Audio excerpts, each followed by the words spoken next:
This is terrible. I don't like this. This is terrible. And they're still here. Get them out of our arena. Let's go ahead and start the show. I got something to say.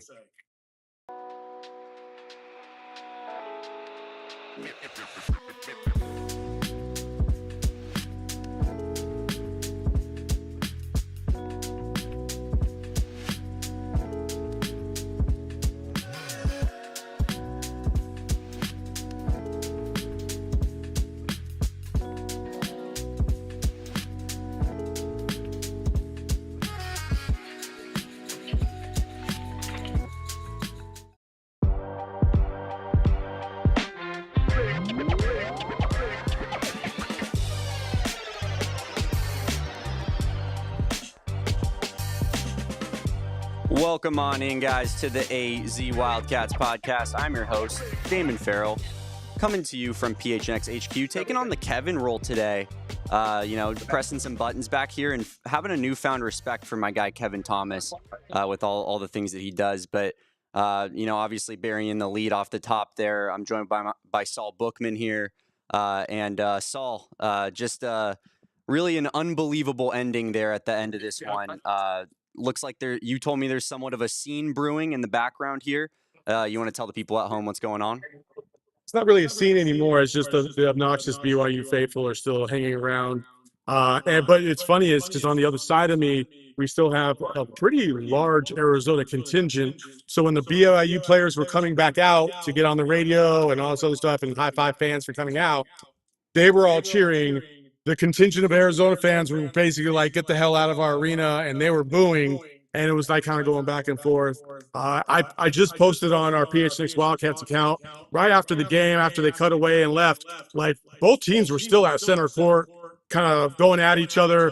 It looked like a fight was about to break out. Luckily, cooler heads prevailed, but these two teams do not like each other. And it started all the way back, I think, in the very first time out when Deli and Nell got into it with a headbutt and then a grab, and then they were talking trash. And it just looked like it just continued on all game long. Oh, boy, there's a lot to get into in this one. Yeah, this was certainly a juicy game in terms of, post-game thoughts and things to say. But, yeah, just, I think we got to start off at the top, right, at the thing that happened that is on everybody's mind here, excuse me.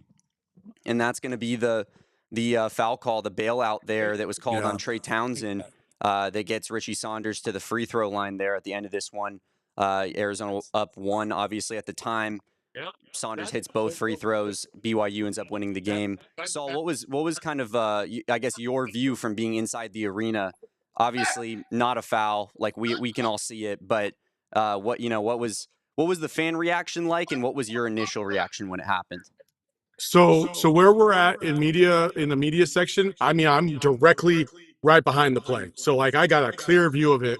Tony Padilla is coming from the left side near half court and makes that call without really seeing any contact from an obvious standpoint from his point of view. There's just no way. It was one of the worst calls I've ever seen in the last 5 seconds of any game. Yeah. Usually those things are just kind of like, hey, you let it go, especially considering how much contact at the rim there was all game long. And I think that's the thing that every single fan is going to get pissed about is like when you're inconsistent, which this referee crew was pretty inconsistent tonight. They were just all over the place. Arizona got screwed up multiple times. And I'm not even saying that BYU escaped out of here with any calls that should have went for them either. But again, at the end of the day, the last 5 seconds of the game's on the line, and you bail out a player for flopping when really all season long we've kind of avoided that in the Big 12. Like this was like big boy basketball, and you let these fucks get off the fucking line for no damn reason. Sorry. Just all good. I'm so mad right now. You just took away the game from a team that battled back. And you know what? Honestly, I would say the same thing if the shoe was on the other foot. If BYU battled back and then Arizona got like a fluke, call, I'd be like, yeah, that was a trash call. But it was for us, and that was just totally egregious. You can hear the obnoxious fans behind me. It's just sickening. We got some of them in our chat here too as well, Saul. But yeah, I mean, I think BYU let's put the call aside for a second. BYU is an incredible offense. They are elite Yes. offensively. They can make shot after shot. I tweeted it during the game. If a team like a 1, 2, 3, 4 seed has to match up against BYU in the second round of the NCAA tournament, I mean, Yeah. Yeah. you should be Yeah. pissing your pants a little bit, guys. I like straight Dude. up, because that is exactly the build of a team that is looking to upset one of those top dog teams, top 12 teams in the country style teams, because BYU is a very good basketball team.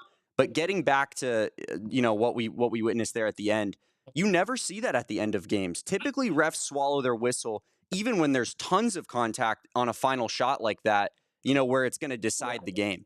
And you hardly ever see a phantom kind of, guy trips on his own 2 feet, jumps in the air, flails his body style flop call at the end of a game, because refs are typically looking for that exact sort of thing.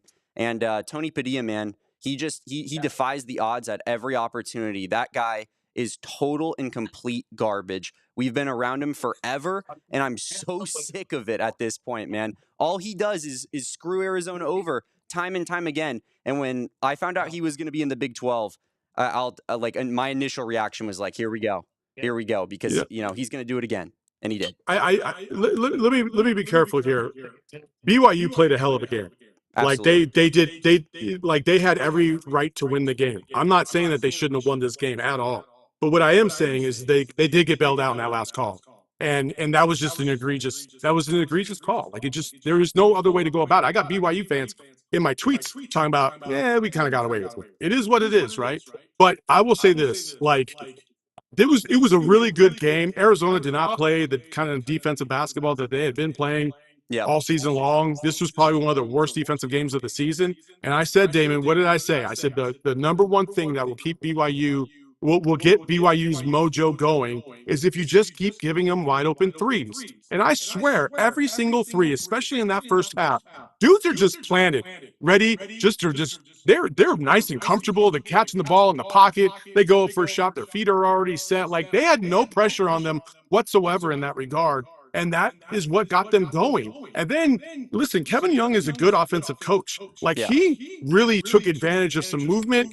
He had a couple of beautiful play designs out of timeouts that I was just really impressed by. They took advantage of Arizona's overcommitment and over pursuit of the ball and use their momentum against them. Like, that's good basketball. Like, I'll give them credit for that. But Arizona battled back. They were right there. Caleb Love was huge down the stretch. This is why Caleb Love is Caleb Love. Just really unfortunate how that game ended. It's just, yeah. Oh man, it makes me so mad. It was a matchup of good on good from an Arizona versus BYU perspective. Arizona's defense has been its saving grace all season long, right? And it's one of the elite defenses in the country. And on the other flip side of that, BYU's offense is elite as well. They're just as elite. So it was interesting to see how that good on good played out, and it really played to BYU's favor, because Arizona had to match them from an offensive standpoint in order to kind of stay in this game, and they did in large part. So I think you got to give a lot of respect to Arizona in terms of just, this isn't the style of game they want to play necessarily, but they were still in this game versus an elite offensive team going offense for offense with them. I thought that part of it was encouraging. Arizona obviously did enough. If you watch the game, Arizona did enough to win the game in the end. So just an unfortunate ending, and I think Roberto makes a good point here in the chat. Like, if you're an AP voter, and I just hope to God, and this is going to make headlines, this is going to be big news, right? But I hope to God that you're watching this and you're saying, like, are we really going to move this team down for that type of loss? If Arizona's unranked come next week, I think that would be extremely disappointing for me. I would have a hard time believing after they just beat Baylor on the road in Baylor and then losing at home to BYU, they get knocked out of the top 25. That would be egregious. It would absolutely be egregious, because BYU is a good team. Now, on paper, I do believe this is a quad 2 loss, which is just a joke. That just means that like, some of these Big 12 teams weren't they weren't as favored coming into the season. Like BYU, they just dominated Kansas at home. Like, they've been on a roll. They've been playing good basketball. Like, so the fact that Arizona lost at home, like, yeah, you didn't expect them to lose at home at all. And defensively, they didn't show up straight up. But they had every right to win this game because they came back, they had it, looked like the game was over. But Tony Padilla apparently lives in Utah. I don't know.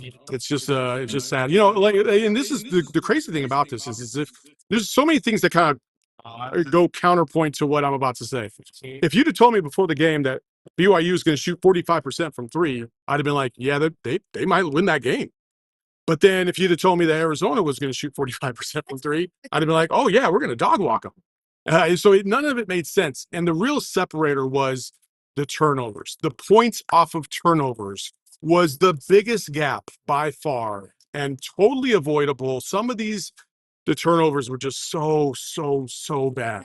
It's just, again, it was just one of these games where we've seen Arizona go cold and not be able to find offense and turn the ball over in those kind of games. This game was kind of the opposite. It was like they were on a roll, but they turned the ball over and it just cost them. The loudspeakers on, of course.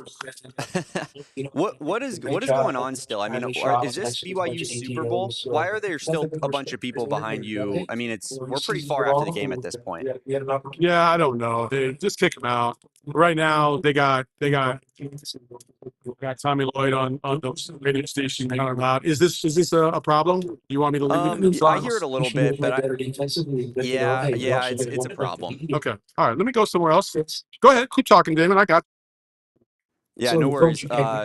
Arizona, tough game, obviously, for the Wildcats tonight. As I mentioned, hopefully don't fall out of the rankings, going into next week on Monday. But yeah, I mean, BYU does deserve a lot of credit for how this game played out. It played straight into their hands, that back and forth. And I almost tweeted at one point in the game, and then they weren't on pace for it. So I kept it in the drafts. But I was going to say both these teams might hit triple digits tonight.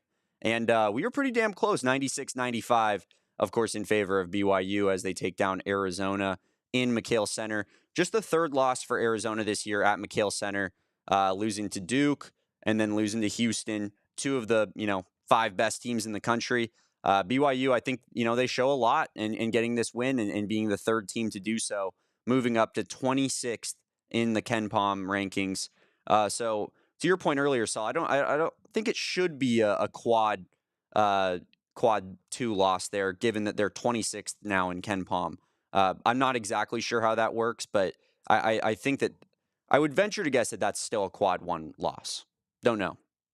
Yeah, I think you have to be a top 30 team playing on the road in order and I think they were at 31, something like that. So we'll see. We'll find out tomorrow. It doesn't factor in like what their ranking is after the game. It's before the game. It's before the game. Yeah. Yeah, that makes sense. Yeah. Luke makes a good point here. Have you ever seen McKale that mad in your entire life? I think that's the angriest I can remember the McKale crowd being. And I think there's a good chance that one game that pops in my head, the Sabatino Chen shot at the buzzer there versus Colorado back in the day. I think that the refs there, something similar was about to happen, and they decided against their better judgment to not give the shot there. And then this time around, obviously, Tony Padilla takes the game into his own hands. Is that the angriest you've seen McKale, Saul? I mean, it's definitely the angriest. I haven't seen it like that before. I mean, I've been to probably 60, 70 games, and I've never seen it like that. Never. It was bad. It was bad. Like, there's no other way to get around it.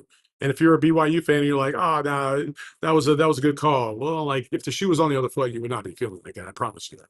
Oh, so, BYU fans are loud. I mean, if the shoe was on the other foot, they might take it to the Supreme Court. Genuinely. That's the type of people that they are. They get offended by everything. It's unbelievable. Oh, Damon trying to trigger the Cougar fans. That's funny. I love our BYU fans. They're passionate.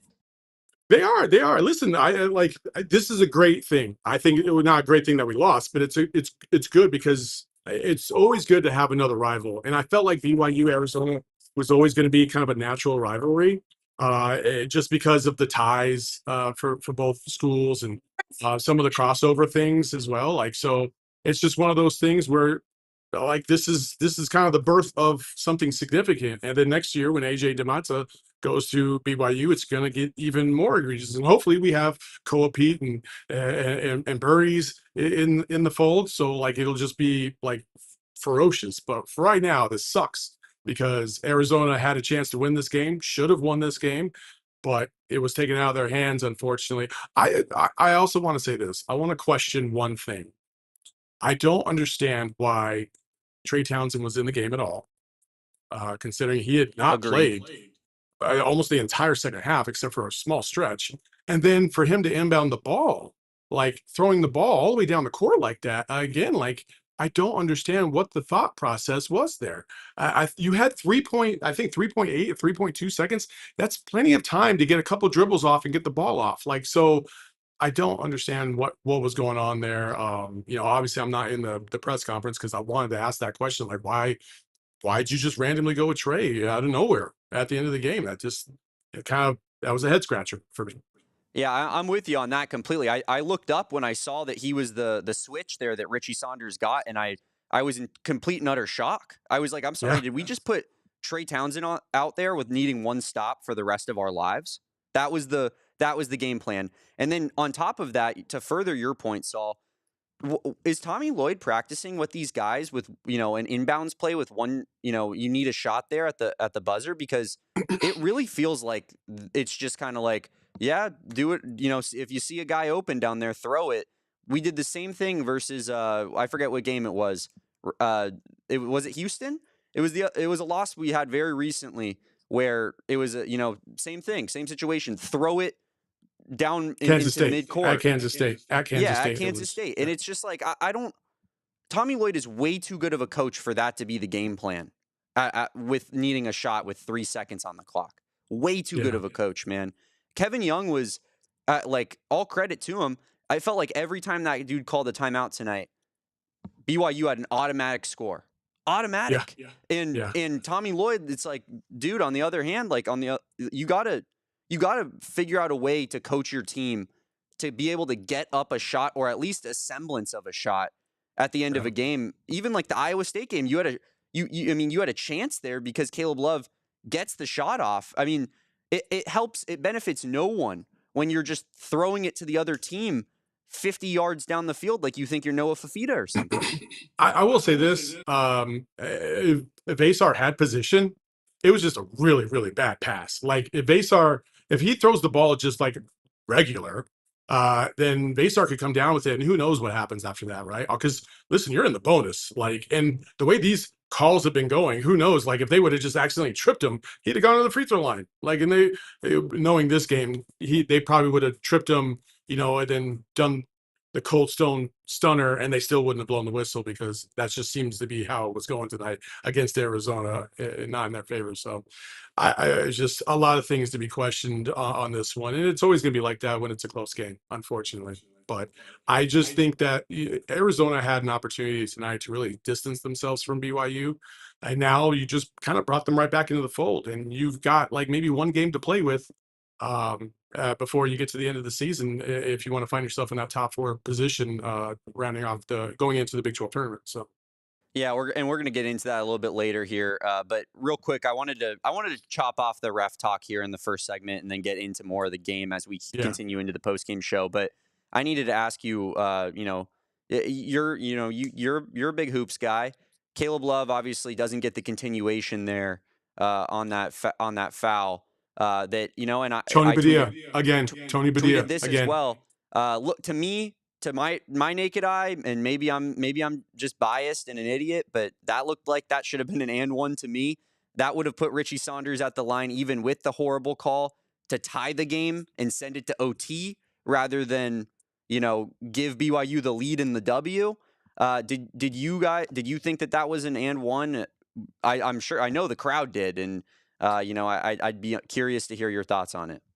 In the speed of the game, 1,000,000% I thought that was an and one because he was already gathering himself to go to the basket.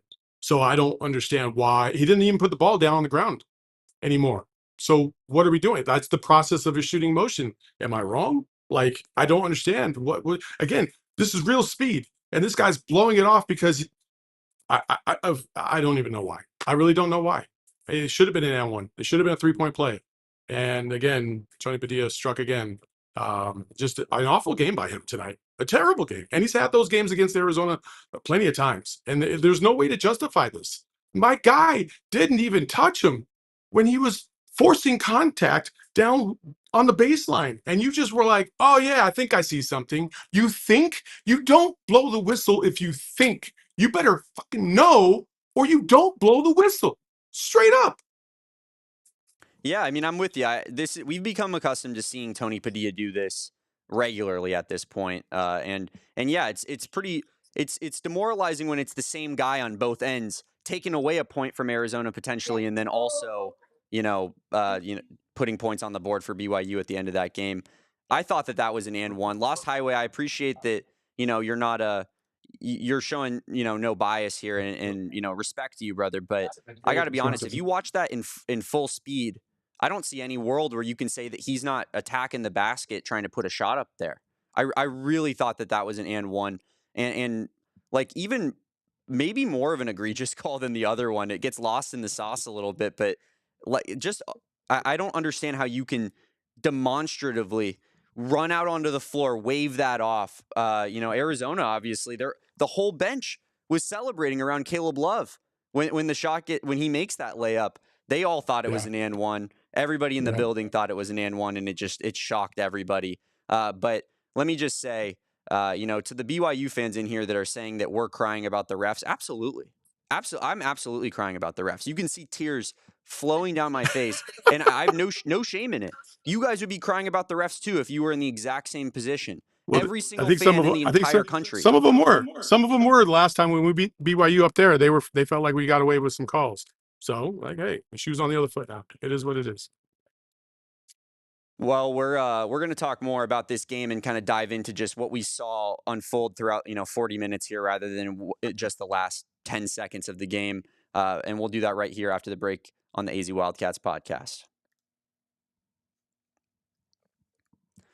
But first, I want to talk to you guys about our friends over at Mando. Mando is, of course, a men's grooming company. They're going to help you smell good. And, of course, we're going to give you $5 off a starter pack with our promo code PHNX. It's a men's deodorant brand hyper-focused on keeping every aspect of a man's body smelling fresh and clean. And when they say every aspect, they mean every damn aspect. Pits, belly buttons, balls, butt cracks, grundles, you name it, brother. Mando is trying to make that smell better. And of course, Mando Starter Pack is perfect for new customers. It comes with a solid stick deodorant, cream tube deodorant, 2 free products of your choice, like the mini body wash and deodorant wipes, and free shipping. As a special offer for our listeners, new customers get $5 off a Mando Starter Pack with our exclusive code. That equates to over 40% off your starter pack. Use code PHNX at shopmando.com. That's shopmando.com. Please support our show. Tell them we sent you. Smell fresher, stay drier, and boost your confidence from head to toe with Mando. And of course, also, if you're going to look to sell your home in 2025, Carol Royce is the way to go. Give her a call over at 480-776-5231 or visit Carol's website. She's your home sold guaranteed realty with the Carol Royce team. Arizona teams can be a bit stressful, but selling your home doesn't have to be with the Carol Royce team. Carol is going to find you a great price for your home. And guess what? If you don't get the price that is market value, she's going to pay the difference. Not sure you can find a better deal in all of real estate here, especially in Arizona. Over 12,000 homes across the valley Carol has sold. And yes, you read that number correctly, or heard it correctly, I should say, 12,000. So make sure you guys go give Carol a call at 480-776-5231 or visit Carol on her website at carolroyce.com. When it's time to sell your home, make the smart play. Call Carol Royce or visit Carol online at carolroyceteam.com. That's carolroyceteam.com. Terms and conditions apply. Well, let's make sure we get Saul back in here. If I can figure out what scene we're in. There we go. So Saul, we wanted to get a quick start here. So I didn't exactly get us the numbers for this game. But That's I fine. can read some of us. I can run through them right now. Yeah. 96 to 95. BYU. BYU shoots 55% from the field to Arizona's 54%. 45% from three for both teams tonight. A really good 3-point performance from Arizona tonight, which we have not seen in a very, very long time. So I will say that is an encouraging aspect of this loss. something to hang your hat on. Free throw discrepancy was 14 free throw attempts for BYU to 25 for Arizona. I know BYU fans are losing their mind about that in our chat. 36 rebounds to 25 in favor of Arizona. I know, Saul, we talked about that on Friday's episode of that rebounding margin being such an important battle for Arizona, just given the fact that they have the big man advantage in this game. 23 to 21 assists here. And then that big kicker that you brought up to us earlier, Saul. Points off turnovers, 22 for BYU to 10 for Arizona. The turnover margin, not that crazy. 14 for Arizona, 9 for BYU. Only a difference of 5 there, but that difference of 5, BYU turns into 10 extra points en route to a 1-point W. So, Saul, I guess just out of these numbers, I know you have the fast break points. You brought it up earlier, but or not fast break points, the points off turnovers, but any other stat there that really jumps off the screen at you? No, that's the biggest one. Listen, they had 5 more turnovers, Arizona did, and BYU had 12 more points off of those because it was 22 to 10 in terms of points off of turnovers. And that's when you're talking about a game that was this close, this, back and forth, like you cannot afford these, mental out. Like Carter Bryant had 2 just really bad turnovers in a stretch. He had a guy wide open on the right-hand side of the court, and for whatever reason, he throws it to the left side across court. They get a pick and they get a nice, easy, wide open 3. Like that was such a crushing blow. That was like a 5-point swing right off the bat. And then, like, I think either that next possession or the possession after that, he just loses the ball, and BYU gets the ball and they come down. And again, like, just you can't do these kind of things. Like like not every turnover is a bad turnover, but if it leads directly to points, it's a horrible turnover. And these were all avoidable things. That's the thing, right? Like, listen, if you dribble and you don't see your weak side and somebody just comes up and pokes the ball out from behind you, like, it is what it is. Like, sometimes that happens. You can deal with that. You get the ball stripped from you when you're down low underneath the basket. Like, okay, whatever. But like things that you can control, like you can see where you're passing and you decide to make a bad pass, like those are the things that we got to avoid. And it killed Arizona tonight. And that was really the biggest thing. Like each team had something that swung in their favor, which is good. But again, like this is such a big thing that it was really frustrating. Overall, Arizona was just not, they were better offensively. Like it felt like they could get whatever they wanted tonight. Like this was probably one of their best offensive performances of the season, which is terrible to say in a loss because they lost because of their defense. Something that they've been playing phenomenally well all season. So For my money, I think that was the best offensive performance of the season. Not that BYU is some world-beating defensive team; they're pretty average on that end as far as Big 12 teams go. But it's still impressive to hit shots at that rate, right? And you saw a lot of guys on the team hit shots that you've come accustomed to the misses recently. A guy like Caleb Love has a really good game tonight. Scores 27 points, and obviously we'll get to that later. Caleb Love also saw. I wanted to bring this up to you. Gets involved kind of in starts in based off what they showed on TV. Looks like he kind of was the lighter fluid, I guess, of that little scuffle at the end of the game there. I'll be honest about that. I'd love to see Caleb Love show a little bit more maturity in that moment. It's this game. It's a big loss. You're emotional. I get it. But Caleb Love's a 5th-year senior. He's the leader of this team. Hypothetically, I think he's got to not kind of gear his way over towards the BYU bench and get in those dudes' faces. I think he's just got to take it on the chin. And we complained about it in the locker room, man. I don't know how you feel, but that's kind of where I'm at with it. I don't know. I almost want to ask him right here as he passes by. Listen, Dalen Hall is a big ass baby. Hey, he was whining the whole time out there. I can see why, like, some of these guys were like, yeah, F those dudes, man. Like, I mean, I want to ask him so bad right now, but I'm not going to do that. I'm going to be cool. There goes Caleb right there. Like, yeah, it was terrible. It was terrible all the way around. Like, you got to be better than that. Like, Hey, Caleb, Dalen Hall, all game long, just whining and crying and flopping and bitching and moaning. Like, I'm not surprised that these dudes were trying to go after him after the game. Like, I'm not surprised that Caleb was like, dude, shut your ass up. Like, you guys just got bailed out. Like, oh man, like, I'm gonna talk because the players can't. They can't say what they feel, but I know how they feel. I know that they're like, That's a punk ass move. That's exactly what it was. And Andy's right. It was Mag and Caleb were going a little bit back and forth there at the end of the game, but ND, I got to be honest with you, brother. He's on the BYU side of that half court line, and he's sticking over there. So to me, that's a little bit of like he's looking for it a little bit, and that's fine. I'm sure that there were a lot of things said during the game, and we know Caleb likes to get chippy. But just in a moment like that, I'd love to see a little cooler heads prevail there, especially from a fifth-year senior. But again, emotional loss. Obviously, as fans, we're all incredibly fired up about it. And, it's human nature, human nature. But I thought you were about to get Caleb on screen here and be like, Caleb, my guy thinks that you were being a little bit too aggressive here at the end of the game. Put me on the spot. That would, I don't know how I would have reacted to that one. I try to say whiny baby and loud enough for them to like catch their attention. Listen, man, I gotta be cool because I don't want to like ruffle feathers, and I also don't want to put listen, they're still college kids. I don't want to put them on the spot to answer questions about things that they really shouldn't be answering because I wouldn't be surprised if I got a call about that, right? So like I will be cool, but I'm gonna be their angry translator, okay? And that's how I felt tonight watching this game. And listen, like it's funny. My buddy Brett Hansen, who used to be the SID here during the '97 national championship, he texted me and he was just like, BYU is, he's like, that's exactly who they are. I'm like, yeah, people think like these church schools are soft. Like, no, they are not. They're probably even more aggressive than most schools.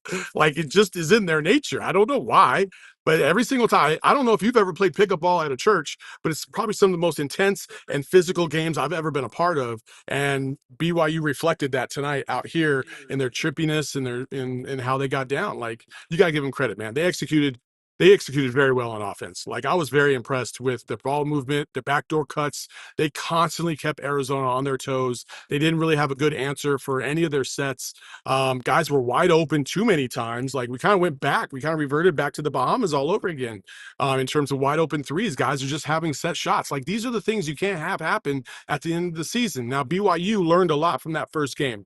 I can almost guarantee that Kevin Young was like, okay, next time we face them, we're going to put in these sets, this set, that set, whatever. And they took advantage of it. The next time, if they have to play them again, it'll be in the Big 12 tournament. And if it's in the Big 12 tournament, I guarantee you Tommy will have something up his sleeve to counteract some of those actions that he saw tonight to make sure that doesn't happen again. And Arizona won't come out kind of, I don't even want to say they were lax. They just were not focused. Like they were playing with energy. They just weren't focused and crisp in terms of their connectivity on offensive or on defense. And you can't have that at this point of the season. Yeah, I'm with you completely. You said it a while ago now, but I want to get back to it real quick. I've played some pickup at churches. I've played some pickup at Little Mormon Center in Central Tucson on Tucson Boulevard there, and yeah, things can get pretty chippy, man. Things get pretty chippy. But yeah, you're right. Arizona, selfishly, I'd love to see that matchup again. I don't think that from an Arizona fan perspective, I don't think that it's great for Arizona's success in the tournament necessarily, because I think BYU presents a little bit of a tough matchup for this team. Just the fact that they play such a different style of basketball than Arizona wants to play. But it would be fun just to watch kind of the tempers flare in a third game, how these guys match up against each other in a third game. So yeah, something to look out for headed into the Big 12 tournament. One thing, Saul, that you noted on our Friday show was that if Arizona won this game, it would basically wrap up a top 4 seed in the Big 12 tournament for them. Can you kind of run through for everybody where Arizona sits in that current standings now that they lose this one, and just kind of what the situation is with that? Yeah, absolutely. Just give me 1 second so I can pull up the Big 12 conference standings because I don't know the other results of tonight. So 1 second. Well, Iowa State Um, lost, which was helpful, I would say. Yeah, yeah. Iowa State lost. That is helpful. Right now, Arizona's sitting in the 3 spot, and Iowa State's right behind them. But right there, hovering is BYU. And now, listen, if they would have won against BYU tonight, BYU would have dropped to what would that be? 9-7, and Arizona would have been at 13-3. Okay, with 4 games left to go. and there was no way BYU was going to be able to catch them at that point, right? But because of this, now Arizona still has a 2-game advantage. So I'm not worried because BYU still got, some games left to play, and hey, they can lose. Arizona's got to go to Iowa State, and they got to go to Kansas, and they got home games against Utah and ASU. You would think that Arizona's in the driver's seat still anyway, and I still believe that they are. They got a game against Utah to get back on track. Then they got to go to Ames, and they got to play a tough Iowa State team who just returned a couple players to their lineup, and you saw that tonight. And I think Michulich, I'm going to screw up that pronunciation. He didn't play against Arizona the first time. He's back. He makes a significant difference for that team. So, everything's kind of shuffling around, but you kind of can see the top 4 teams are what they are: Texas Tech, Houston, Iowa State, and Arizona. And then right after that, BYU and then everybody else. So as we head down the stretch, it's going to be fun. This is what we signed up for, right? This is why we're here in the Big 12, because this is going to be good basketball all the way through. This was a good game. This was a great game tonight. Like, I genuinely had a great time watching this team play, both teams play. I would love a rematch in the Big 12 tournament. I think that would be electric. I'm praying for it. So I don't know if that's is that good or bad that I said I would pray for it and we're talking about, I don't know. Anyway, yeah, I would love to see it. So it'll be fun. Hopefully we get to see it again. Yeah, Utah, the next game coming up here for Arizona. And Utah's coming off of a couple good wins here versus Kansas State and Kansas. I know Kansas is reeling a little bit, but, for a Utah team that really hasn't had a good record in the Big 12, I think it just goes to show that you got to take every team in this conference seriously, even the teams at the bottom. So, not a gimme win for Utah or against Utah, I should say, by any means. But yeah, appreciate everybody being here in the chat. Make sure you guys drop a like on this video if you are here. BYU fans, I see some dislikes. I know you guys not happy. I didn't think that we said anything too disrespectful. I've been trying to keep it a little level-headed here, but maybe turn those dislikes into a like here. Maybe my Dalen Hall comments, they were not taken very appreciatively. And listen, it is what it is. Like, you'll be all right. Yeah, you guys got the W. Maybe toss us a like just because you feel bad, a pity like, if you will. We'll take those too. But yes, of course, like this video, subscribe to the channel if you haven't done so already, and we're gonna give out a player of the game right after this break here on the AZ Wildcats podcast. But first, let's talk about another one of our favorite sponsors here, and that is our friends over at Colt Cannabis and True Leave. We love our friends over at Colt and True Leave. Colt Cannabis, a Tucson cannabis company, so make sure you guys support local down there in the Dirty T. And yeah, we love Colt Cannabis. It is some of the best cannabis you will find anywhere in the world, and I mean that when I say it. They have a new True Leave exclusive strain called the Magic Marker. The Valley has been asking for, Tucson has been asking for, and she's back. Visit trueleave.com to find the local shop nearest to you, or place an order and tell them that we sent you over at PHNX. New True Leave location, of course, as well, that just opened up in Maricopa on January 11th, so go check that location out. Johnny Venerable's old stomping grounds, he's headed over to True Leave. You should be too. Get over to trueleave.com to find your local shop or place an order and tell them that PHNX sent you. And we will move to talk about our friends over at Gila River Resorts and Casinos. I love Gila River Resorts and Casinos. I'm gearing up for a Vegas bachelor party trip, and I've told you guys, I really wish I got to just chill, staycation at a Gila River Resorts and Casino location instead. Right now, guys, they are giving away a $350,000 Lamborghini Lux. Here's how you can win it. You can play to win every Friday in January and February, and you'll have a chance to win cash, free bonus play, or qualify for the grand finale drawing. Weekly drawings every Friday at 7 p.m. And the grand finale, of course, on Saturday, March 1st at Wild Horse Pass, where one lucky winner will drive away in a Lamborghini. Don't miss your chance. This is your opportunity to experience the thrill of luxury and speed. Visit every Friday for your chance to win big. You do you at Gila River Resorts and Casinos. Visit playatgila.com for more details, or check out the link in the description below. Well, Damon, we are back. Erica needs the link, otherwise she can't jump on the show. So For we're real? trying to get somebody to respond. Yeah, and I can't do it because it's on my phone. I didn't realize that it worked like that. All right. Well, we will do our best to get Erica in here. Yeah. Oh, I see what you're saying now, Uh, Saul. My bad. My bad. My yeah, bad. it's all good. It's all good. It's all good. Let me Listen, I think throw it to you real quick. Take over for a yeah. second. Listen, I think I know who our A plus performance of the game is going to be. So I'll go ahead and talk about it because it's the one, it's the only, it's Caleb Love. He had 27 points, 5 assists, four threes. But more importantly, down the stretch, when it looked like things were pretty bleak for Arizona, he was huge in terms of the buckets that he was getting.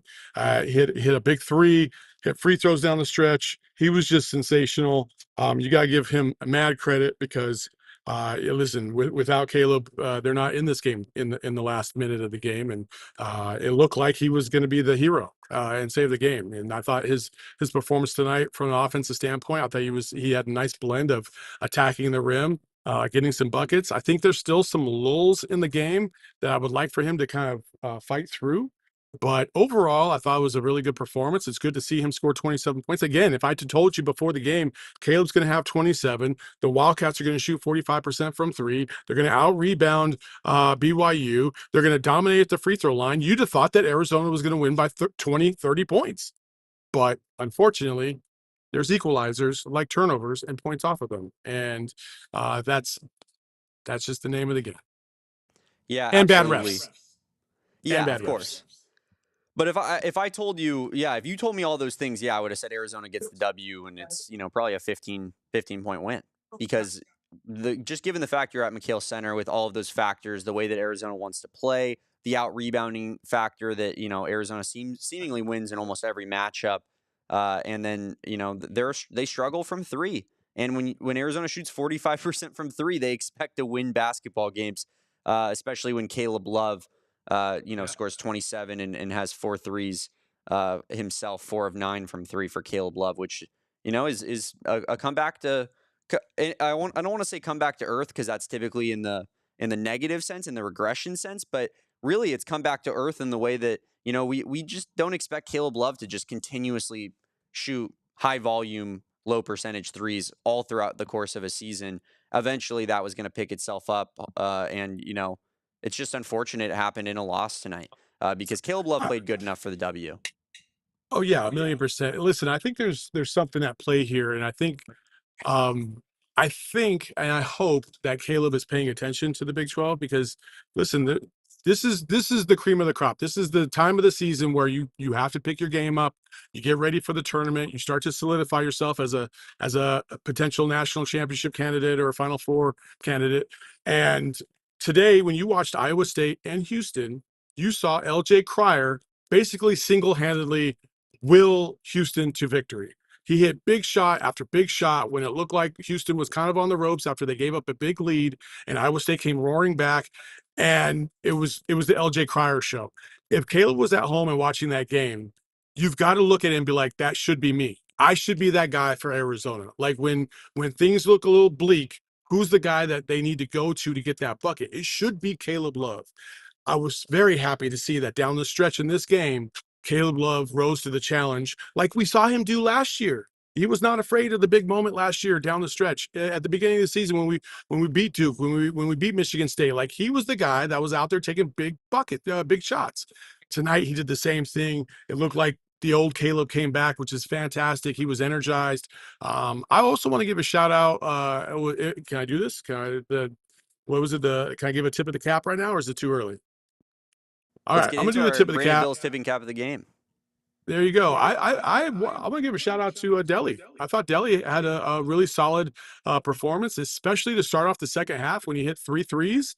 It was electric in here, and everybody loves the Delhi three. Everybody loves the Delhi three, and so I thought his performance tonight kept him in the game a little bit more. And though he didn't really do too much after that, I just thought that his presence on the perimeter was a threat, and BYU had to account for it, and it opened things up a little bit more, which is good for Arizona. And then I also want to give some love to Tobe Awaka. I tweeted this out earlier in the game.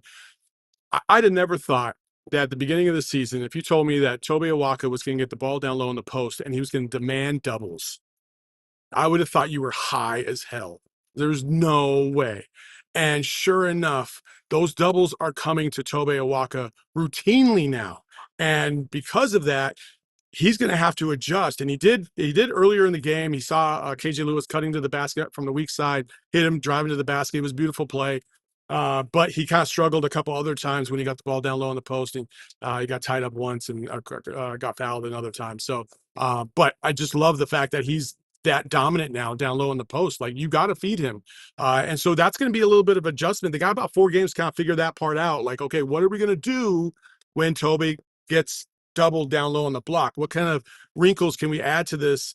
Because there are wrinkles to be had and there are wrinkles to be inserted. We saw one. Kevin Young for BYU ran a play where basically he saw that Arizona was playing a little too aggressive at the top of the screen.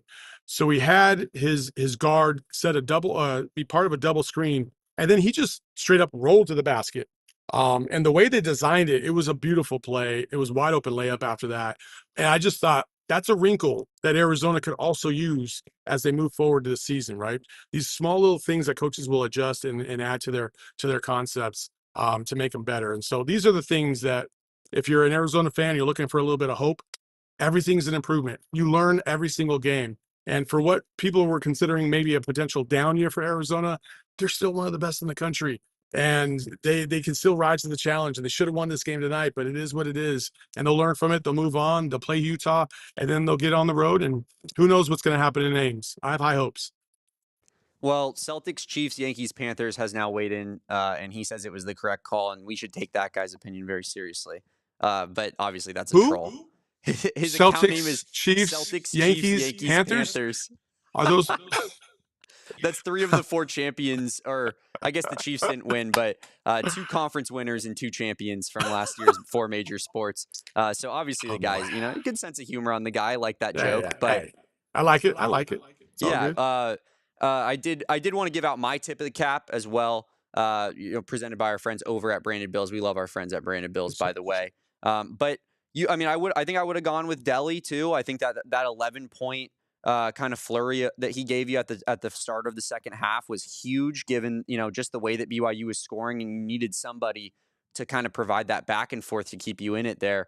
But since you took him, I'll maybe this is a little bit of a participation trophy style, but I'm gonna give it to Trey Townsend, man, because me and you, both of us, we said we didn't expect Trey Townsend to be out there with the 5. We lost Saul. I gave it to Trey Townsend, and we lost Saul. We didn't expect him to be out there needing a stop. And guess what, Saul? He did enough to get that stop. He absolutely did. Was it the cleanest defensive possession you've ever seen? No.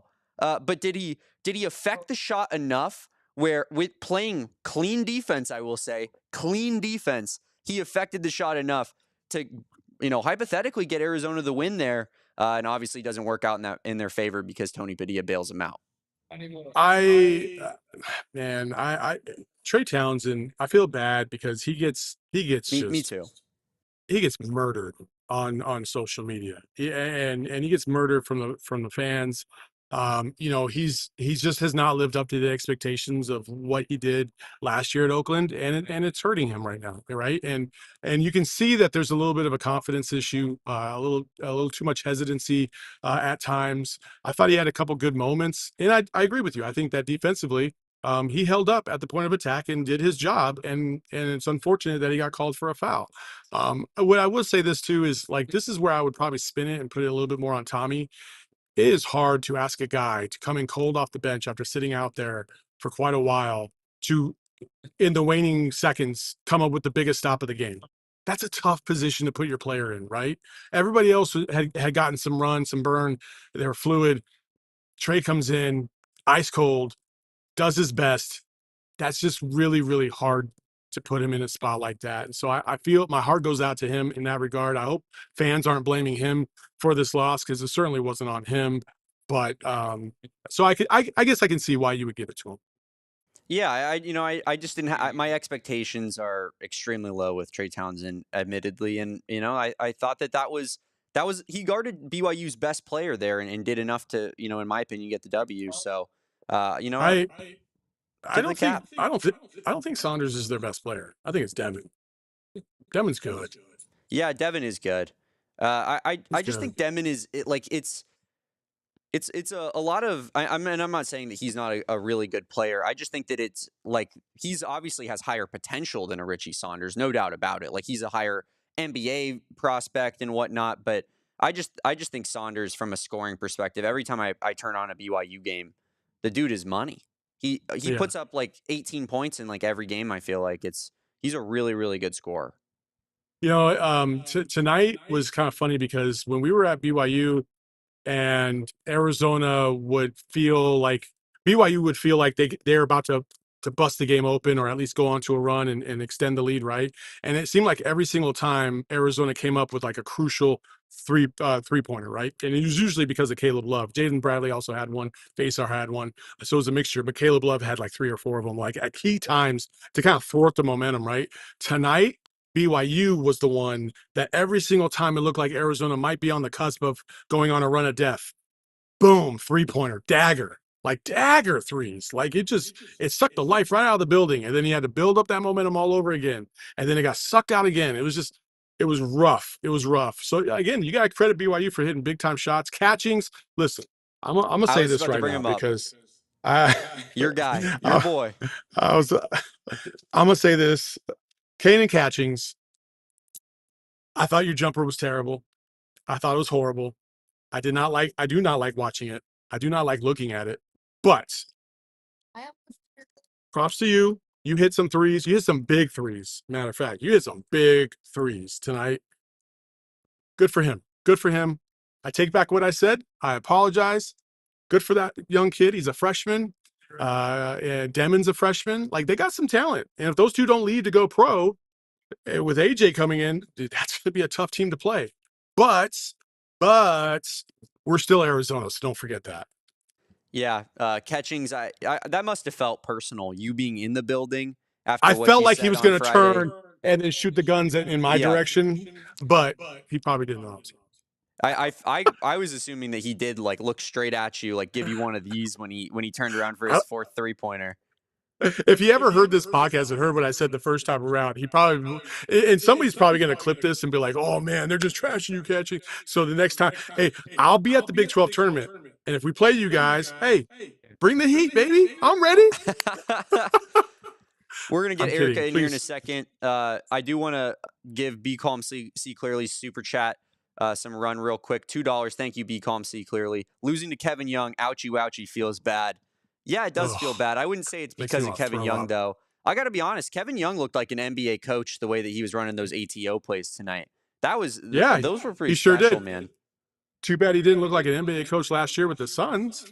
Yeah, correct. But you know that level change there. I mean that could be good for a guy, and looks like this is a good fit for Kevin Young at BYU. It seems like they have their program on the rise, especially #1 recruit coming in next season. Gonna be interesting to watch here how It will be. BYU kind of does in moving forward here. I did want to shout out one more comment that got put up in here by our guy Gabriel777, who said that he's not a BYU fan, so absolutely an ASU fan, definitely in here, and he wanted to tell us that crying about the refs is sad. Brother, I got to be honest with you. I think being in a U of A BYU post game show as an ASU fan is sad, but appreciate you nonetheless. And Also, whoa, are we are we really trying to critique us for critiquing the refs when your guy is like constantly doing that? Like, come on, be better than that. #1 in innovation. How about you innovate yourself? yeah, I mean, seriously, if you got Bobby Hurley on your team, you want to talk about critiquing the refs. That's a crazy, crazy little mashup there. But Saul, I want to give you the floor here. Anything that you saw from a kind of a schematic breakdown standpoint from either Tommy Lloyd or from Kevin Young that really stood out for you in this basketball game? Well, I mean, like again, like I talked about, some of those sets that Kevin Run was running, it was just their pick and roll game was strong. They had purpose behind every single. It looked like every single set that they ran with the intention of one specific target or player to be able to get what they wanted, and they executed at a high level. You got to give them credit for that. Arizona, I thought, again, offensively, I thought they were good. They were solid. They were able to get what they wanted. They were able to score basically at will, especially in the second half. It just felt like KJ Lewis could get to the rim anytime he wanted to. Caleb Love could get whatever he wanted. Jaden Bradley, like everybody could get what they wanted. It's just defensively they fell apart too many times, and then they cost themselves. They shot themselves in the foot by turnovers. So I think overall, what I would have liked to see from Tommy a little bit is BYU was getting too comfortable against the man-to-man defense. I think every now and then, and I'm not saying to do it like multiple possessions, but every now and then, just mix it up. Give them something to just kind of throw them off their game a little bit. Throw a little zone, throw a little matchup zone, whatever you want to do. But I felt like that little wrinkle wasn't thrown in tonight. I would like to see that a little bit more. And overall, like I think the adjustment here for Arizona is BYU likes to play like this, and BYU is not even a fast-paced team, which is funny. But Arizona under Tommy Lloyd has been known to push the tempo, and I think Arizona was a little bit like, like I forgot we could do that. I think Arizona could have scored over 100 points tonight if they really pushed the tempo like they usually do. And so it was just a little bit of an adjustment for both squads. 1 week ago today, we saw like a 55-point game, and it was just like a knuckle dragging contest. Tonight, it was a free for all. Everybody's scoring points. And it was kind of fun to watch. It was a fun game. It was real crappy to lose this game. I really wanted them to pull this one out because it was one that I felt like BYU should have won this game. They basically had momentum and control of this game from the start, and Arizona still found ways to stay in there, and by all accounts should have won the game, but they didn't. Yeah, it's very true, and yeah, not just a unfortunate loss here for the Arizona Wildcats, falling to I believe 12-4 here in conference, 18-9 on the season. Actually, have a worse record than BYU does overall on the year, which I think is interesting now. And yeah, I think that obviously, I mean, this is this is Arizona basketball. This fan base is very dramatic, I would say is the good way to put it.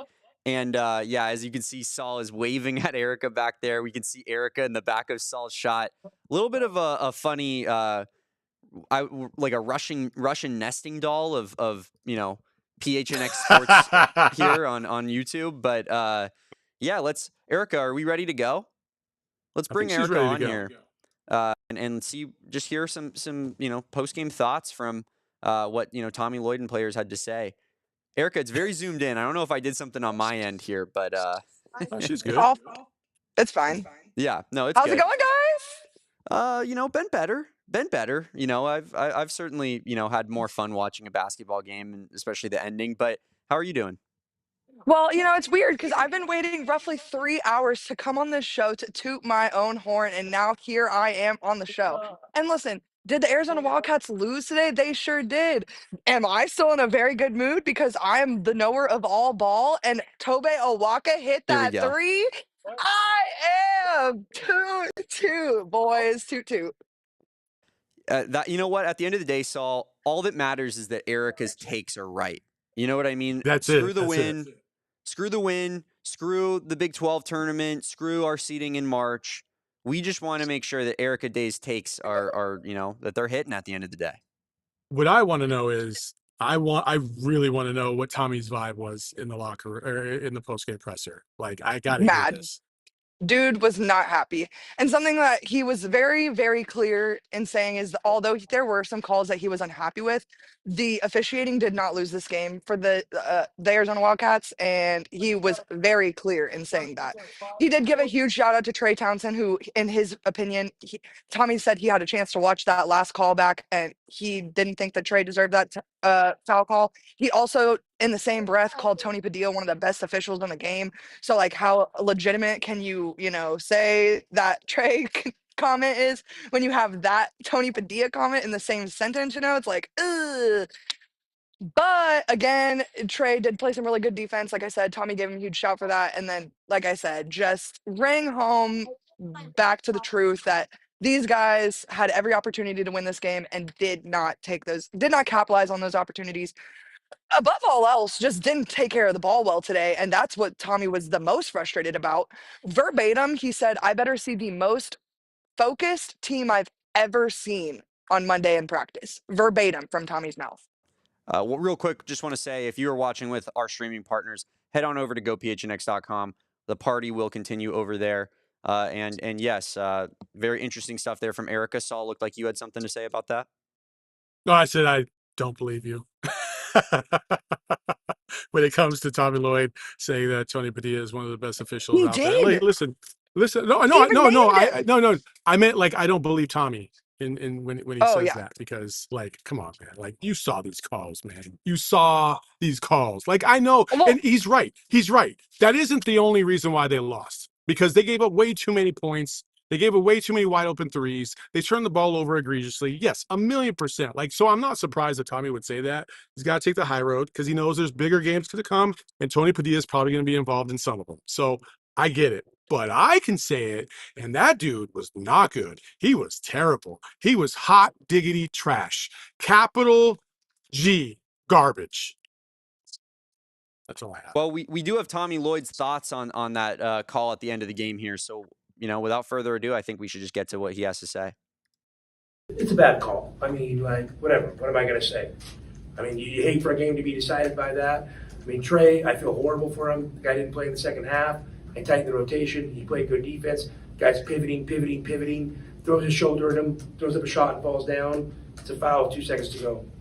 I mean, listen, it's the Big 12. That's what I'm told.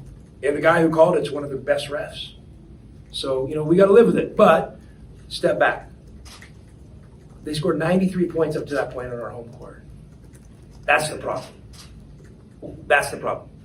Me and my staff and our players, that's the problem, not the officials. It would have been great to steal a victory, if they don't call that, but still, don't put yourself in that position. That's the problem.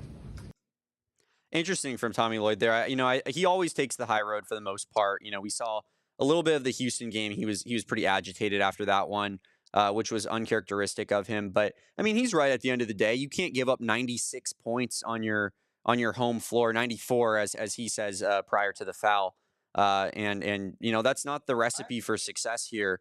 But also agreed with Saul. Just don't believe him when he says that.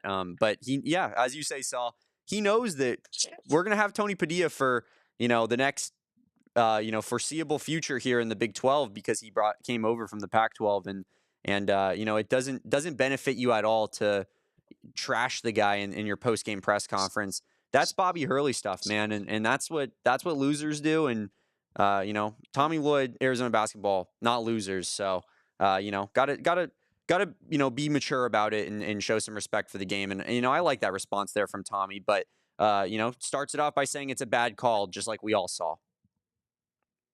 Yeah. Listen, Chris Refstetter was at the last game. And if you guys don't know who Chris Refstetter is, he's a legendary official. He's officiated in the Final Four national championship before. He's Tucson through and through. He lives here in the city. It's funny because I talked to him last game and we were talking about officiating. He was evaluating officials. And I was like, man, I wish he was here tonight because I want to see that sheet. I want to see that sheet. What did you write down in the last 2 minutes of this game, and how bad is it? Is he going to get another Final Four? Come on, man. Overall, like, listen, the good officials, I will say this, the good officials, unfortunately, you are going to know their names because they're going to be put in positions where they have to make high visibility calls. He made a call tonight that was unnecessary, but you know who Tony Padilla is. We've seen him around the block too many times. Higgins is another one. We've seen him around the block too many times. Like, there's just some guys that we just know because we've seen them too many times, and they make big calls in big moments. And sometimes it hurts your team. Sometimes it helps your team. It is what it is. We move on.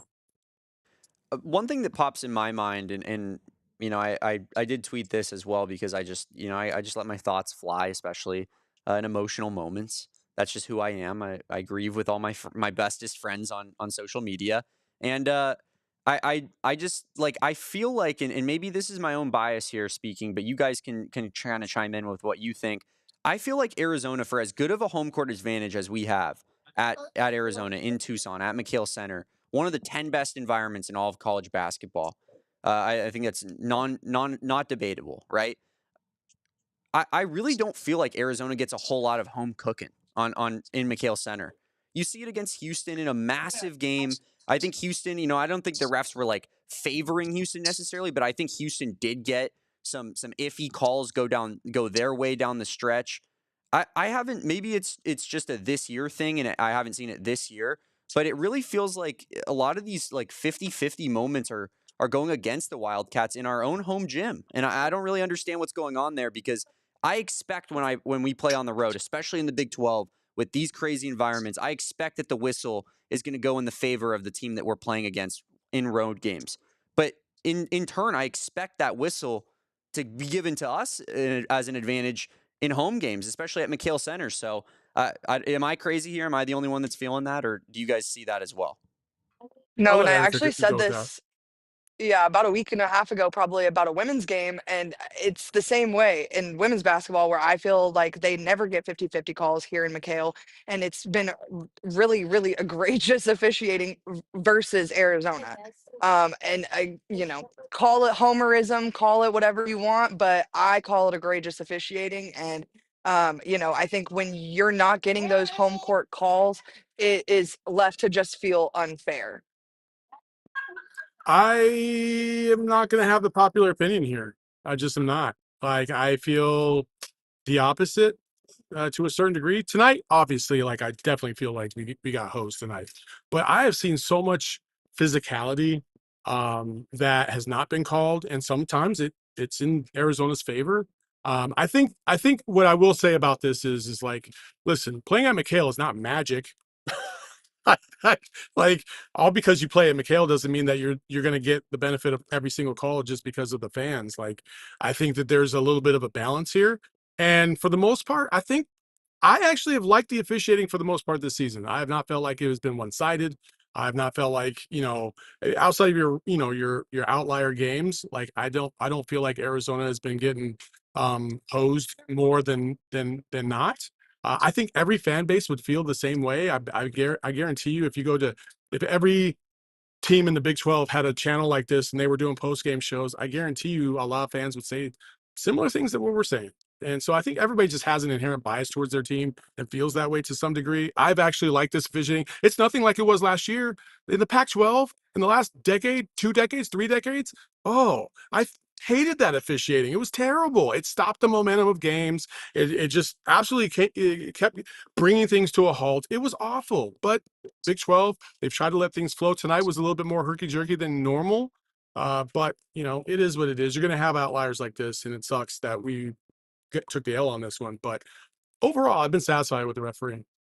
It might not be Yeah. a popular take, but No, it's I asked the question because I wanted your guys' opinion on it, and I think that's perfectly valid. I was wondering if it's my own biases speaking. I'm sure that plays into it a little bit, but I just would love to see Arizona get a little bit of a friendlier, I don't think that call is not going in Arizona's favor against BYU in Provo. I don't I think there's any also chance think of that. and maybe I'm wrong here, but if a BYU does the same thing Caleb Love did, he gets the continuation and the and one on that shot, and we're not even having any of these discussions in the first place in today's game. I don't. That one doesn't make any sense to me. Probably even more so than the foul because, Tony Padilla shouldn't make that call from the angle that he had, regardless, but I can see how he thought it was a foul given his angle. The continuation makes no sense to me. It looked like one None. motion, looked like he was gathering, going to the rim the entire time. And yeah, that we would have gotten some free basketball in Tucson tonight if both those calls, if Arizona gets the continuation there and then they get the foul. It's different when you have 2 free throws and you just need to make 1 to go to overtime and 2 to win, right? If you have to make both to go to overtime, it's a completely different ball game because both of those shots are like huge shots, right? So I don't know if we would have went to overtime in that regard. So it did kind of hurt Arizona unfortunately. Again, it is what it is. We could go on and on and on about the officiating. I do agree to a certain extent, especially tonight. It was egregious. Like that, those calls should not have been made. And I guarantee you, if they had a 2-minute report from the Big 12, they will say, well, if you look, he got bumped once and then he got bumped twice. And that second one was after the first one. So that's why that was a dead ball at that first. Like, okay, get it. But in real time, when you're watching this live, like, no, that was an and one. That's an and one all day long. I don't know what we're Also, doing here. they didn't review like anything today. Like literally nothing. I feel like most of the time we're sitting here for 45 minutes in totality reviewing things, and like that and one didn't get a review, the Trey Townsend foul didn't get a review. There was a at one point I'm gonna go back and rewatch and clip it if I'm correct, but there was a BYU 3-pointer that was quite definitely a long two, and and it was never reviewed. I'm sorry, but the toes were in the line from my eyeballs. So, and no one said, I looked at the girl next to me, the girl next to me agreed, the guy next to me agreed. The guy next to me was a BYU fan. So I don't think the guy next to me was going to lie. All I'm saying is I would like a review or two during a game. Okay. Can we make sure we're getting the calls right during the game? I would appreciate that. Okay, so real quick. Okay, this is where I'm gonna have to counteract what Erica just said a little bit. Okay, she says she clearly saw that they that they were I did. that they were What is he about okay. to do? Look. She is all the way up there in terms of Damon, like are where you she should saying be. my young eyes aren't good enough to see the court? I'm My just very saying young that's and fresh eyes, fresh out of the womb even, that's and where you're saying they're not that's good enough to see the basketball court? The court I'm that I've that's seen, I don't know, 50 basketball games on this year, and you think I don't know it well enough to know where the dude's toes are touching? I was watching it and I'm like, this is egregious. All I'm saying is these people are full of crap, Damon, and they're trying to pin it on us. First, they're telling us Toby Owaka is not a shooter. We proved them wrong today. And now Saul's trying to tell me it wasn't a 3-pointer, and here we are. Trying to tell me it was a 3-pointer. I'm gonna go back and I'm gonna rewatch this game, and when I prove everybody correct, Erica. I'm gonna be sending a petition to the Big 12 about that officiating. Thank you very much. Erica, if you find a clip and it in fact was a 2-point shot, I owe you lunch.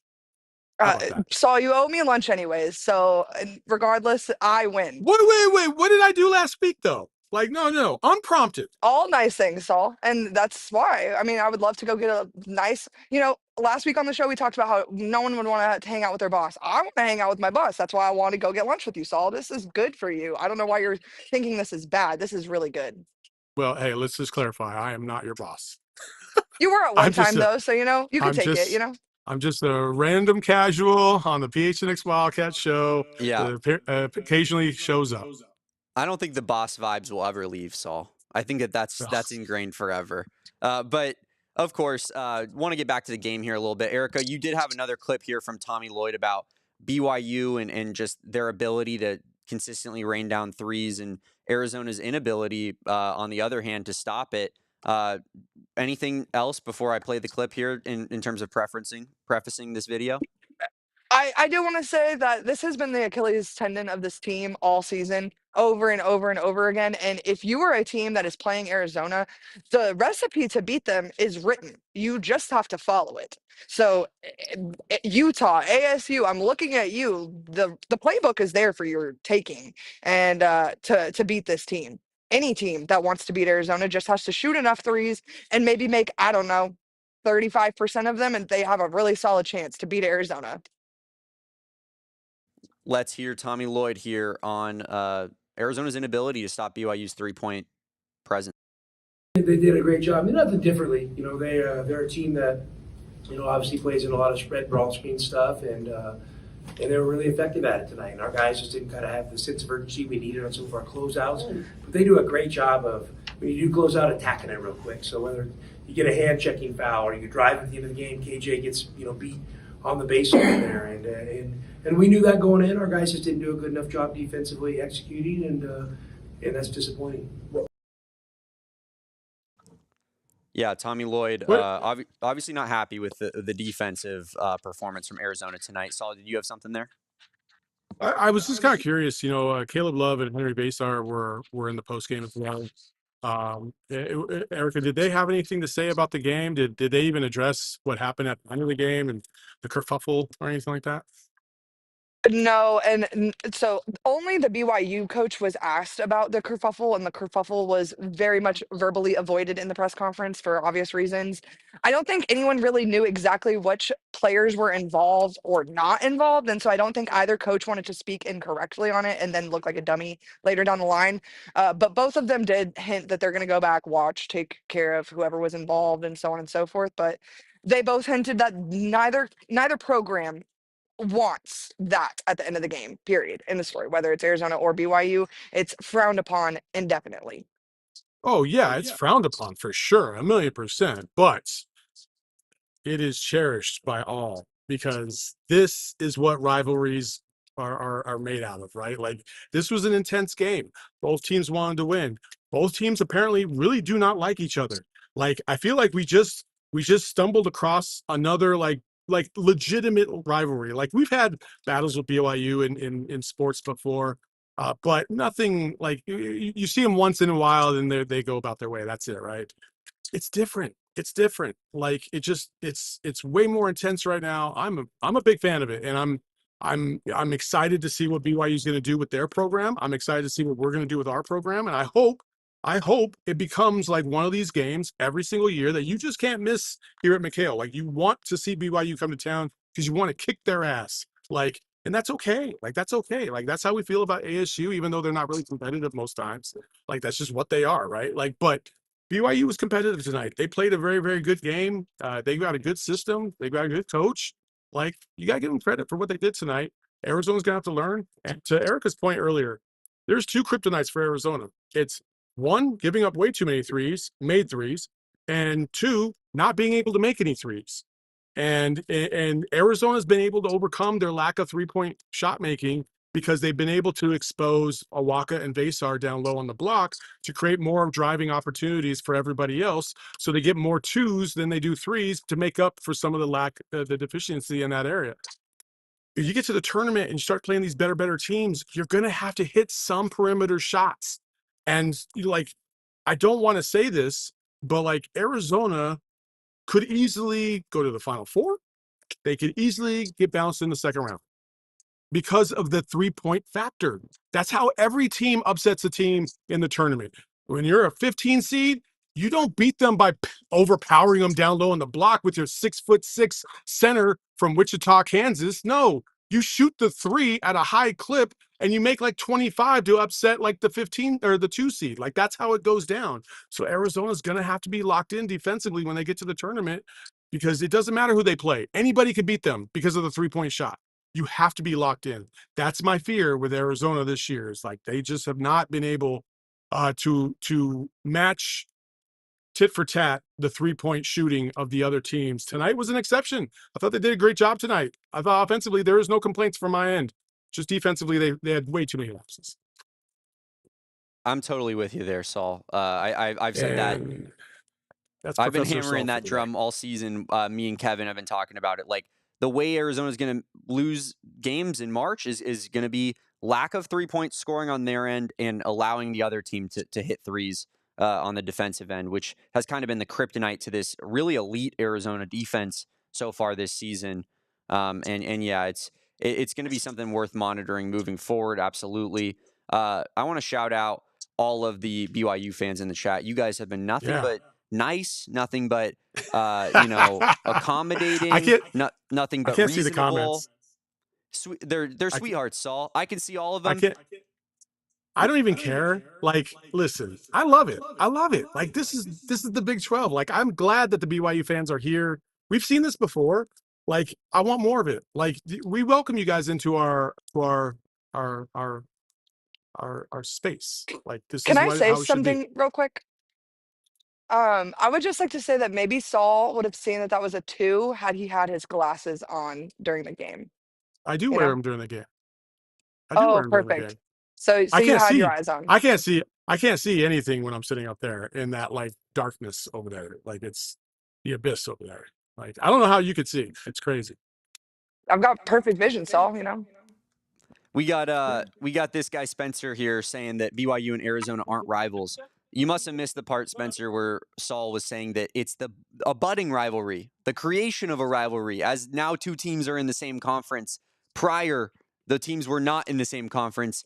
Now it feels like there is a rivalry brewing. I do want to touch on that real quick before we get out of here.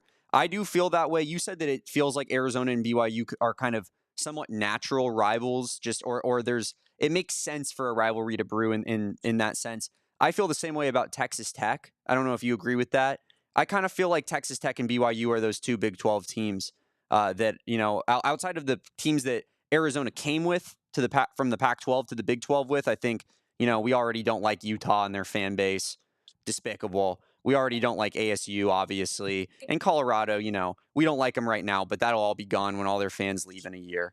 But BYU and Texas Tech, I think that there's something there. There's something there.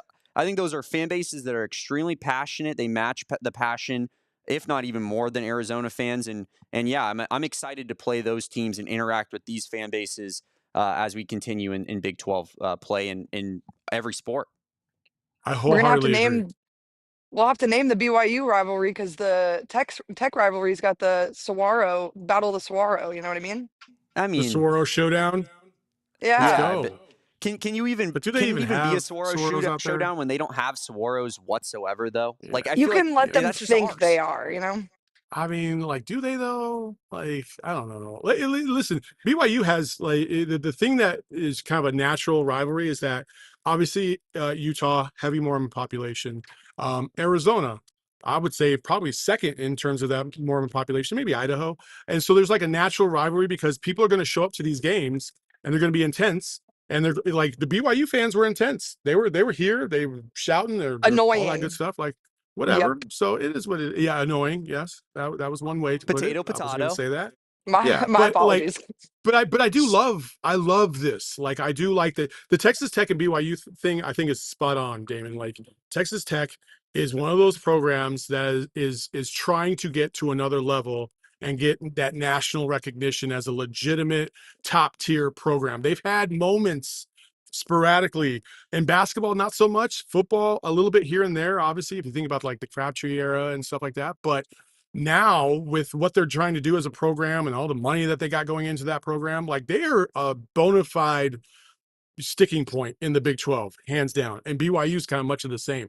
They've got a lot of revenue going to that program. Obviously, they got one of the biggest recruits in program history, the biggest recruit in program history. They got a lot to look forward to. Their football program was amazing this year. Like they got a lot of things to be proud of. In Arizona, it can match them up on the basketball court. Football, not so much, and they got a lot of work to do on that end. So when it comes to a rivalry, like I wholeheartedly agree. I think those two are kind of natural rivals for whatever. I didn't think Texas Tech was going to be a natural rival, but for whatever reason, out of the woodwork, like it has become one. And they keep saying that, like, oh, you guys just played your Super Bowl. I'm like, bro, chill the fuck out. That was not our Super Bowl. Okay. And we will see you at the Big 12 tournament. And hopefully you still have your big boy pants on because they're not going to stay on very long. They're going to get work. They're going to be out. That's just the way it goes. Welcome to Arizona basketball. Yep, of course. Michael puts in here, right? I want to just do this right before we get out of here. Zona commentators need to let the booze metabolize before they go on air. Michael, showing your ass here. I don't think you have any clue what alcohol does to the human brain, clearly, because this is not an alcohol-induced conversation here. Maybe a depression-induced conversation based off of what we witnessed at the end of the game. But clearly, Michael has never had a sip of alcohol in his life, which is fine. That's fine. That, of course, is the AZ Wildcats postgame show. Wait, one real quick. Sorry, I just got to do this because I think we get wrapped up into basketball and all this other stuff, but I gotta shout out to all the people that are working behind the scenes to clean up the arena and all that stuff. Like all these people are still here in the arena doing their jobs. Like I mean, that's just really cool shit. And I know they get paid to do this job, but listen, it's not like the easiest job in the world. And they clean up immediately after the game and they put in a lot of hard work to try and make the experience better for Arizona fans so they don't have to sit in a bunch of crap every time they show up. Like that's just shout out to them. Like the real hard workers, not us just bullshitting on a podcast. Absolutely. The good folks of Tucson, Arizona can't beat them and can't beat the AZ Wildcats post-game coverage here on PHNX Sports' YouTube page. Make sure you guys subscribe to the channel if you haven't done so already. Like this video, even you BYU fans, all of my new best friends, love you guys. I felt like we really got closer and grew together tonight with the BYU fan base. You could follow me at Damon Dog. That's DAWG. You could follow my guy Saul. Shout out Saul for being on Wednesday's show, Friday's show, and Saturday's show tonight with me into Sunday. Sal_Bookman on Twitter there. And then you can follow Erica Day at Erica Lee Day. That's LEA Day on Twitter. Make sure you guys give her a follow. Thank you, Erica, for all of your wonderful post-game coverage and sound that you bring to us on a game lead night-by-night basis here. That's going to wrap up our coverage. Like I said, make sure you like this video, subscribe to this channel. Let's run up these likes, folks. 45, that's a little bit light. I think we could easily get to 50 by the end of this stream here. And I want 100 as our goal for the overall number here. But yes, of course, like I said, thank you guys for watching. Not the result we all wanted to see tonight, but, happened nonetheless. We got to talk about it nonetheless. And, we're always locked and loaded with your best Arizona Wildcats coverage in the business. Until next time, we will see you. Remember, peace, bear down, and go Cats. We all silly like the mayor.